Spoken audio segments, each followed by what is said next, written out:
ദിവ്യ അവിടെ ഇരിപ്പുണ്ട്, ഭാര്യ അവിടെ ഇരിപ്പുണ്ട്. അപ്പൊ ഇന്നലെ ഞാൻ എയർപോർട്ടിൽ വന്നു കഴിഞ്ഞപ്പോ മധു ദിവ്യം കൂടെ ഇറങ്ങി വരുന്നു. അപ്പൊ ഞങ്ങള് മധുവിന്റെ ടിക്കറ്റ് മാത്രമേ എടുത്തുള്ളൂ, മധുവിന്റെ വിസ എടുത്തു. അപ്പൊ എങ്ങനെയാണ് ദിവ്യ ഇവിടെ എത്തിയതെന്ന് വലിയ സംശയം. അപ്പൊ എനിക്കൊരു സംശയം, ഞാൻ അറിയുന്നത് ഇവിടെ ടിക്കറ്റ് എടുത്തു. അപ്പൊ ഞാൻ പെട്ടെന്ന് അവിടെ നിർത്തിയിട്ട് സൈഡിൽ പോയി ചോദിച്ചു, ഇത് എങ്ങനെ പിന്നെ ഞാൻ വിസ എടുത്തില്ല. അവൻ പറഞ്ഞില്ല, ഞാൻ തന്നെ വിസ എടുത്ത് ഞാൻ തന്നെ ടിക്കറ്റ് എടുത്ത് ഭർത്താവിന്റെ പാർട്ടിയാക്കാൻ വന്നിരിക്കും. അതിന് മറ്റൊരു രഹസ്യമുണ്ട്. ഇവരുടെ ആനിവേഴ്സറി മിനിഞ്ഞാന്ന് ഇവര് ദുബൈയില് വലിയ അടിച്ചു പൊളിച്ച് ഇവരുടെ ആനിവേഴ്സറി നടത്തിയിട്ടാണ് മധുവും ഭാര്യയും കൂടെ ഇവിടെ എത്തുന്നത്. മധു ദിവ്യക്ക് ഒരുപാട് ബന്ധുക്കളുണ്ട്. ദിവ്യയുടെ അച്ഛന്റെ അനിയൻ അവിടെ ഇരിപ്പുണ്ട്, അനിയത്തി അവിടെ ഇരിപ്പുണ്ട്. പിന്നെ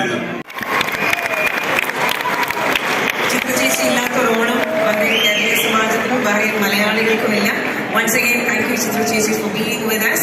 So we will hear from you and then we have a small felicitation for you.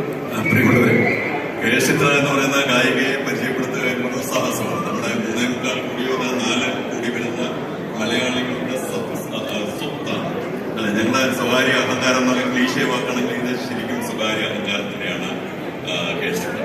അപ്പൊ ചിത്ര നമുക്ക് ഈ മഹാബലി വർഷത്തിലൊരിക്കല് മലയാളികളെ കാണാൻ വരുമെന്ന് പറഞ്ഞാൽ ചിത്ര ബഹ്റിൻകാരെ കാണുന്ന വർഷത്തിലൊരിക്കൽ ബഹ്റിൻ കേരള സമാജത്തിൽ പ്രത്യക്ഷപ്പെട്ടു തുടങ്ങിയിട്ട് എനിക്ക് 10 വർഷമായിട്ട് 10 തവണയെങ്കിലും.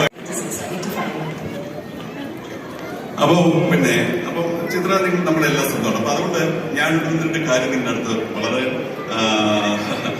വിനയപൂർവ്വം പറയാണ്. ഈ കൈ കണ്ടല്ലോ, വിജയശങ്കറിന്റെ കുഴപ്പമൊന്നുമല്ല, വീണതായിട്ട് വീണിട്ടൊരു വലിയ സർജറി നടത്തിയിട്ടിരിക്കുക. അപ്പൊ ഇന്ന് ധാരാളം ആളുകളുടെ പരിഭവത്തിന് ഞാൻ കാരണമായിട്ടുണ്ട്.